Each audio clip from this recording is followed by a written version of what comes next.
dans le prochain épisode de Demain nous appartient. Tandis que la police interpelle un suspect, Maud réussit son audition. Georges devient quant à lui le nouveau directeur de la PTS. Attention, les paragraphes qui suivent contiennent des spoilers sur l'épisode de Demain nous appartient diffusé demain soir sur TF1. Si vous ne voulez rien savoir, ne lisez pas ce qui suit. Mardi 18 mai dans Demain nous appartient. La police interpelle un suspect dans la matinée. Juliette contacte Sacha pour l'informer qu'elle se rend au commissariat de Sète pour répondre à l'avis de recherche sur la disparition de Clémentine, mais il tente de l'en dissuader, expliquant que la police enquêterait sur leur famille. Et de prétendre qu'il a été flashé au volant de sa voiture alors qu'il roulait sans permis.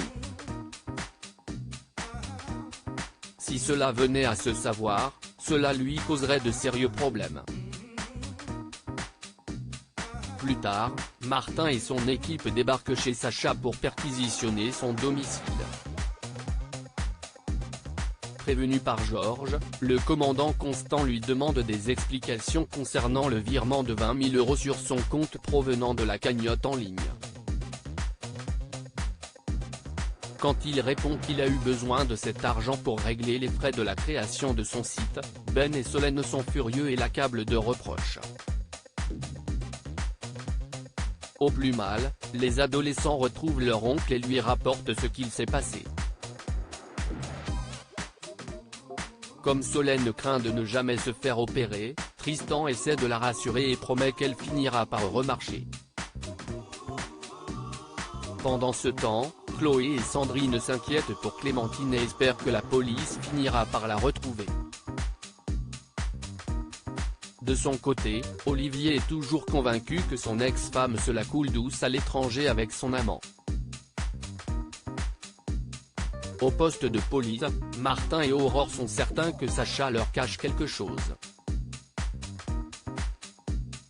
Lorsque Sarah indique que la carte bleue de Clémentine a été utilisée dans un supermarché de la ville, Georges parvient à identifier un certain Kevin Ferniaud, condamné à plusieurs reprises pour vol, sur les images de vidéosurveillance de la ville.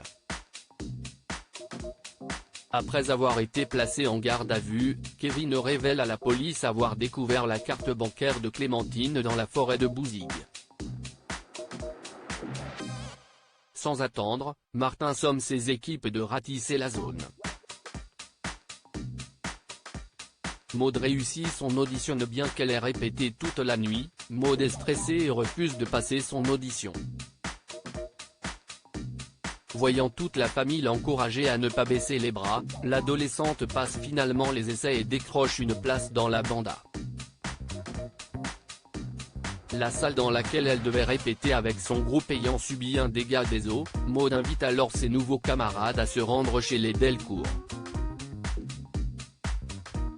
Tandis que tout le monde se réjouit au moment où la musique s'arrête, Chloé perd vite son sourire lorsque sa belle-fille précise qu'ils viendront répéter chez elle 2 à 3 fois par semaine. Xavier, qui comprend que sa compagne ne veut pas passer pour une marâtre, l'invite malgré tout à imposer ses règles.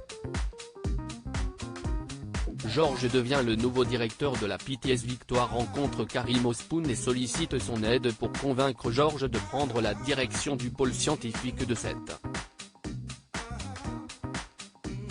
Ayant un plan pour le faire changer d'avis, Karim lui fait croire qu'on lui a proposé le poste et qu'il l'a accepté. Quand Georges lui fait remarquer qu'il sait à peine se servir d'un ordinateur, Karim rétorque qu'il s'en moque avant de le remercier d'avoir décliné la proposition car sans cela il n'aurait jamais eu cette opportunité. Par la suite, Georges tente de faire comprendre à Martin que son collègue n'a pas le profil pour diriger un pôle scientifique. Au moment où le commandant Constant prétend appeler sa hiérarchie pour communiquer le nom de la personne retenue, Georges annonce finalement qu'il accepte le poste. Plus tard, Karim s'amuse à faire croire à Georges qu'il lui a planté un couteau dans le dos.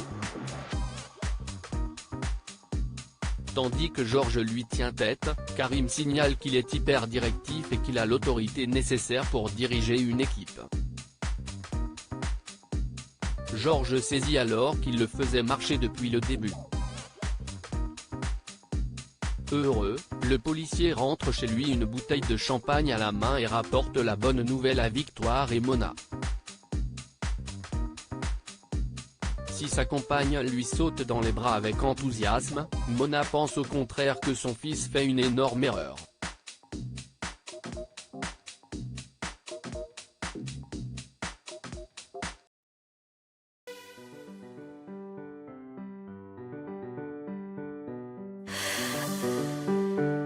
The